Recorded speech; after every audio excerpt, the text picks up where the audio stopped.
رضی اللہ تعالی عنہ قال قال رسول اللہ صلی اللہ علیہ وآلہ وسلم لا تزول قدم ابن آدم یوم القیامہ حتی یسأل عن خمس عن عمره فیما افناہ وعن شبابه فیما ابلاہ وعن ماله من أين اكتسبه وفيما أنفقه وماذا عمل فيما علم رواہ الترمذی۔ اللہ رحیم و کریم کی حمد و ثنا جناب رسول رؤوف الرحیم صلی اللہ علیہ وآلہ وسلم کی ذات بابرکات پہ درود و سلام لا انتہا، جناب آقا کریم صلی اللہ علیہ وآلہ وسلم کی ذات مقدس کے بعد آپ صلی اللہ علیہ وآلہ وسلم کی مقدس صحابہ کی مقدس جماعت پر بھی اللہ کی کروڑ رحمت نازل ہوں۔ محترم، ترمذی شریف کی ایک حدیث میں نے آپ کے سامنے تلاوت کی ہے، جس کا مفہوم پیش خدمت ہے کہ آقا کریم صلی اللہ علیہ وآلہ وسلم ارشاد فرماتے ہیں کہ قیامت کے دن اللہ کے سامنے سے کوئی بندہ ہل نہیں سکے گا، حرکت نہیں کر سکے گا، یہاں تک اسے 5 سوالوں کا جواب دینا پڑے گا۔ ٹھیک ہے جی، فرمایا وہ 5 سوال کون سے ہیں؟ فرمایا سب سے پہلے اس سے سوال کیا جائے گا عمرہ فیما افناہ، جو تجھے عمر دی گئی تھی اس عمر کو تو نے کیسے گزارا؟ ٹھیک ہے جی، کس انداز سے گزارا، کس ڈھنگ سے گزارا، کس طریقے سے گزارا؟ کیوں قرآن تو کہتا ہے لقد کان لکم فی رسول اللہ اسوۃ حسنہ، میرے لیے آپ کے لیے اسوہ حسنہ طریقہ زندگی گزارنے کا جناب نبی کریم صلی اللہ علیہ وآلہ وسلم نے ہمیں بتلا دیا کہ بازار میں جانا ہے تو کس طریقے سے جانا ہے، اور واپس گھر میں آنا ہے تو کس طریقے سے گھر میں آنا ہے، بچوں کے ساتھ معاملہ کرنا ہے تو کس طریقے سے معاملہ کرنا ہے، ماں باپ کے ساتھ معاملہ کرنا ہے تو کس طریقے سے معاملہ کرنا ہے، ہمسائے کے ساتھ معاملہ کرنا ہے تو کس طریقے سے معاملہ کرنا ہے، خرید و فروخت کرنی ہے تو کس طریقے سے کرنی ہے۔ حتیٰ کہ آپ یقین کریں، میں آج مطالعہ کر رہا تھا، حیران رہ گیا ہوں ایک حدیث پڑھ کے کہ نبی صلی اللہ علیہ وسلم نے فرمایا اس بندے کی دعا بھی اللہ قبول نہیں کرتا جو بندہ کسی کو قرضہ دے اور لکھے نہ، اندازہ کرے، قرضہ دینا تو بڑا ثواب کا کام ہے نا، پھر فرمایا لکھے نہ اس کو، کیوں؟ اس کا نقصان کیا ہے؟ فرمایا جب اس سے مانگے گا تو وہ کہے گا مدت تو ایسے نہیں ایسے مقرر ہوئی تھی، ایسے نہیں ایسے مقرر ہوئی تھی۔ فرمایا جھگڑے سے بچنے کے لیے اس کو لکھ لینا چاہیے، اگر نہیں لکھتا، اعتماد کرتا ہے تو اس کے نقصانات بہت دفعہ ہم تو تجربہ کر چکے ہیں، اس کے نقصان پہنچتے ہیں۔ لوگ اپنے وعدے کی پابندی نہیں کرتے، لوگ پریشان کرتے ہیں، لوگ کہتے ہیں جی کیا ہوا؟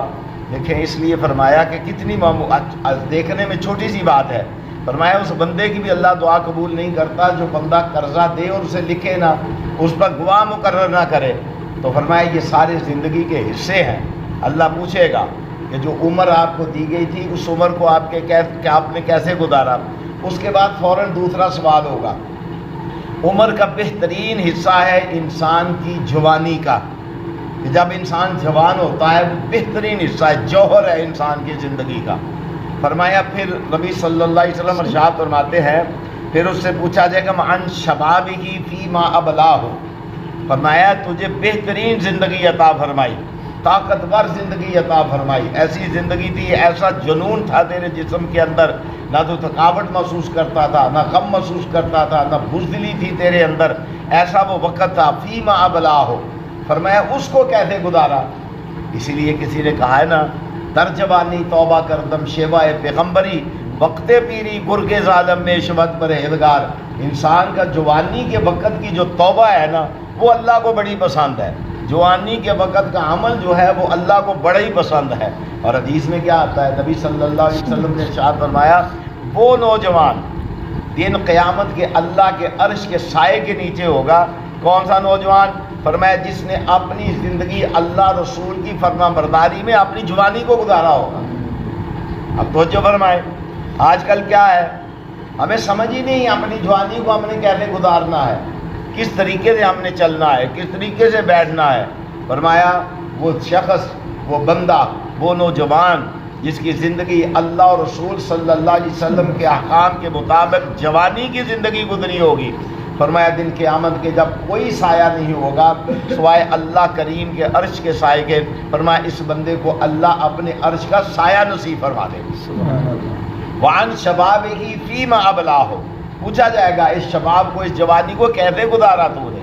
اب دیکھیں ایک جوان ہے، اللہ کی بارگاہ میں آتا ہے، 5 وقت کی نماز پڑھتا ہے، حلال و حرام کا اسے علم ہے کہ یہ حلال ہے یہ حرام ہے، میں نے اپنی آنکھ کی حفاظت کرنی ہے، میں نے اپنی زبان کی حفاظت کرنی ہے۔ ایک اور جگہ پہ نبی کریم صلی اللہ علیہ وسلم نے ارشاد فرمایا ہے جو بندہ مجھے 2 چیزوں کی ضمانت دے دے، 2 چیزوں کی۔ پوچھا اللہ کے رسول صلی اللہ علیہ وسلم کون سی ہیں؟ فرمایا ما بین لحییہ وما بین رجلیہ، فرمایا جو بندے کے 2 جبڑوں کے درمیان ہے اس کی ضمانت دے دے، اور فرمایا جو اس کے 2 پاؤں کے درمیان ہے اس کی مجھے ضمانت دے دے۔ اب اس سے بڑی خوشخبری کیا ہو سکتی ہے کہ نبی کریم صلی اللہ علیہ وآلہ وسلم ارشاد فرماتے ہیں انا اضمانو، جو 2 چیزوں کی مجھے تسلی دے دے تو میں اس کا ضامن بن جاؤں گا دن قیامت کے، میں اسے ساتھ جنت میں لے کر جاؤں گا۔ کتنی بڑی گارنٹی! یہ کون ہے؟ نبی پاک صلی اللہ علیہ وسلم گارنٹی دے رہے ہیں۔ ساری کائنات ایک طرف ہو، ہر بندے کی بات پہ گفتگو کی جا سکتی ہے، یہ ایک ایسی معصوم ہستی ہے کہ ان کی ہر بات پہ آمن نہ کہنا ایمان کا حصہ ہے، شک کرنے والا بھی بے ایمان ہے۔ آپ صلی اللہ علیہ وسلم ارشاد فرماتے ہیں، فرمایا جو بندہ مجھے میں یضمانو، فرمایا کون ہے جو مجھے ضمانت دے؟ فرمایا حضور کس چیز کی؟ ما بین لحییہ، فرمایا جو اس کے 2 جبڑوں کے درمیان ہے، وما بین رجلیہ، فرمایا جو اس کی 2 پاؤں کے درمیان ہے، فرمایا میں محمد صلی اللہ علیہ وآلہ وسلم اسے ضمانت دیتا ہوں کہ دن قیامت میں اسے جنت میں لے کر جاؤں گا۔ کتنی بڑی ضمانت ہے اس نوجوان کے لیے جس نوجوان نے اپنی زندگی حیا والی زندگی گزاری ہے، شرم والی زندگی گزاری ہے، اللہ کے ڈر والی زندگی گزاری ہے۔ یعنی 2 فضیلتیں ہیں جوان کے لیے، ایک دن قیامت کے اللہ کے عرش کا سایہ اسے نصیب ہوگا، اور دوسری اسے کیا گارنٹی ہے؟ نبی پاک صلی اللہ علیہ وسلم اسے جنت میں لے کر جائیں گے۔ آپ دیکھیں جس کی ضمانتی نبی علیہ السلام ہو جائے باقی پھر کچھ رہ جاتا ہے۔ اب تیسری چیز کیا ہے؟ فرمایا وَعَنْ مَالِهِ مِنْ أَيْنَ اِكْتَسَبَهُ وَفِيمَا أَنْفَقَهُ۔ اب یہ دیکھ لیں مال کمایا کہاں سے، مال کمایا کہاں سے، یہ بہت بڑی بات ہے۔ مال کمایا کہاں؟ حدیث میں آتا ہے نبی صلی اللہ علیہ وآلہ وسلم نے ارشاد فرمایا جس جسم کی پرورش مال حرام سے کی جائے گی، فرمایا وہ جہنم کا لقمہ بنے گا۔ یہ مفہوم ہے حدیث کا، وہ جہنم کا لقمہ بنے گا۔ اب میں بھی دیکھوں، آپ بھی دیکھیں، اپنے ارد گرد کا ماحول بھی دیکھیں کہ کیسے رشوت چل رہی ہے۔ میرا کام بھی نہیں ہوتا، ہم ایک جگہ پر گئے، ایک معمولی سا کام تھا، اس وقت تو نے کر دیا، بعد میں گیا تو مجھے بلا کے کہنے لگے وہ شادی ہمارے مہمان آئے ہوئے 2000 روپیہ دے جائے ہو۔ یہ حالات ہیں۔ یہ اندازہ کریں آپ کہ رشوت کا بازار اس قدر گرم ہے کہ کوئی یہاں کا نہ بڑا بچا ہوا ہے نہ چھوٹا بچا ہوا ہے، اگر آپ دیتے نہیں تو آپ کو اتنا ذلیل و رسوا کرتے ہیں، اتنا رسوا کرتے ہیں، اتنے چکر لگواتے ہیں، اتنے پھیرے لگواتے ہیں، آدمی پریشان ہو جاتا ہے، کہتا ہے ان لانتیوں کو دو، ان کو دو کچھ تاکہ ان کی زبان بند ہو اور ہماری جان چھوٹے ان سے۔ یہ تو دن قیامت کے پتہ چلے گا۔ نبی پاک صلی اللہ علیہ وسلم ارشاد فرماتے ہیں وَفِيمَا أَنْفَقَهُ، فرمایا وَعَنْ مَالِهِ مِنْ أَيْنَ اِكْتَسَبَهُ، پوچھا جائے گا کیسے اس کو کمایا تھا، کیسے مال بنایا تھا، کیسے یہ سب کچھ بنا تھا۔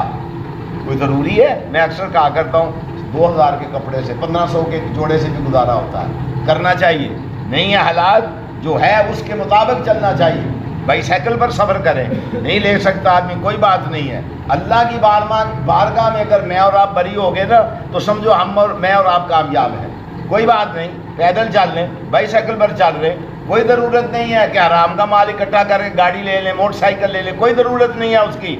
جھونپڑی میں بھی گزارا ہو سکتا ہے گزارا، کیوں نہیں ہوتا؟ نبی پاک صلی اللہ علیہ وسلم سے بڑھ کر تو کائنات میں کوئی نہیں ہے نا۔ جب مسجد نبوی شریف بنی تھی ابتدا میں تو آپ صلی اللہ علیہ وسلم جب سجدہ کرتے تھے تو بارش کی وجہ سے جناب آپ کے ماتھے مبارک پر، پیشانی مبارک پر کیچڑ لگ جاتا تھا۔ وہ پیشانی جو اللہ پاک دن قیامت کے جس کو کہیں گے ارفع راسک یا محمد صلی اللہ علیہ وسلم، اٹھائیے اس پیشانی کو زمین پہ مت رکھیے، اٹھائیے، مانگیے، سل تو عطا وشفا تو شفا، سوال کیجیے میں عطا فرما دوں گا، شفاعت کیجیے میں قبول کر لوں گا، وہ برکت والی پیشانی۔ تو میرے بھائیوں پوچھا جائے گا من این اکتسبہ، کمایا کہاں سے تھا، کس طرح کمایا تھا، کیسے اکٹھا کیا تھا۔ فرمایا پھر دوسرا سوال کیا ہے، دو چیزیں ہیں، اب میں سمیٹنے لگا ہوں درس کو، پریشان نہیں ہونا۔ ایک چیز تو ہے کمایا تو حلال سے تھا، توجہ فرمائی، ایک یہ ہے، یا ایک چیز ہے کمایا تو حرام سے تھا، مثلا حرام سے کمایا، حلال جگہ پر لگایا، اس کا کچھ ملے گا؟ نبی علیہ السلام نے فرمایا کچھ نہیں ملے گا۔ حرام سے کما کے حلال کی جگہ پہ لگایا، کچھ ملے گا؟ فرمایا کچھ نہیں ملے گا۔ اس کی مثال کیسے ہے؟ فرمایا آدمی اپنے فضلے سے، اپنی گندگی سے، اب گندگی لگی ہو کسی جگہ پر تو چھوٹے پیشاب سے اسے دھو ڈالے تو وہ پاک نہیں ہوتا۔ یہ حرام سے کمایا، حلال جگہ پر لگایا، اس کا فائدہ نہیں ملے گا۔ ہاں حلال سے کمایا اور حرام جگہ پہ لگایا، یہ ایک دوسری بات ہے۔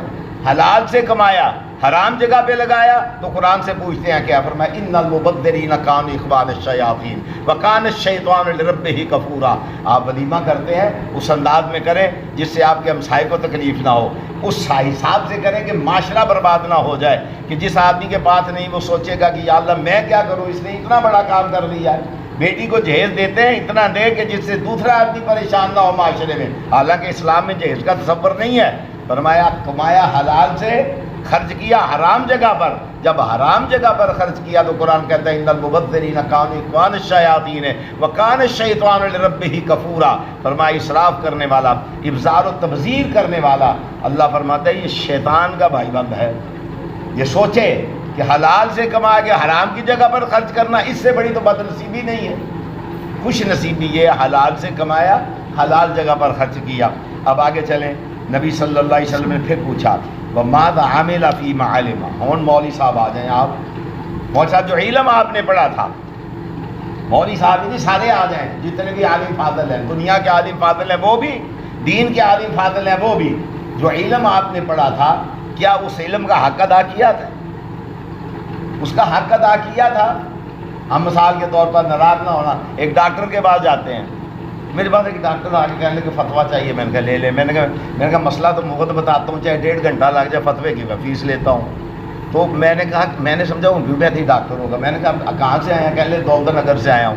میں نے کہا کہ آپ کون سے ڈاکٹر ہیں؟ کہنے لگا جی میں MBBS ڈاکٹر ہوں۔ میں نے کہا فیس ہے میری 10,000، آپ سے 20,000 لوں گا۔ کہنے لگا جی وہ کیوں؟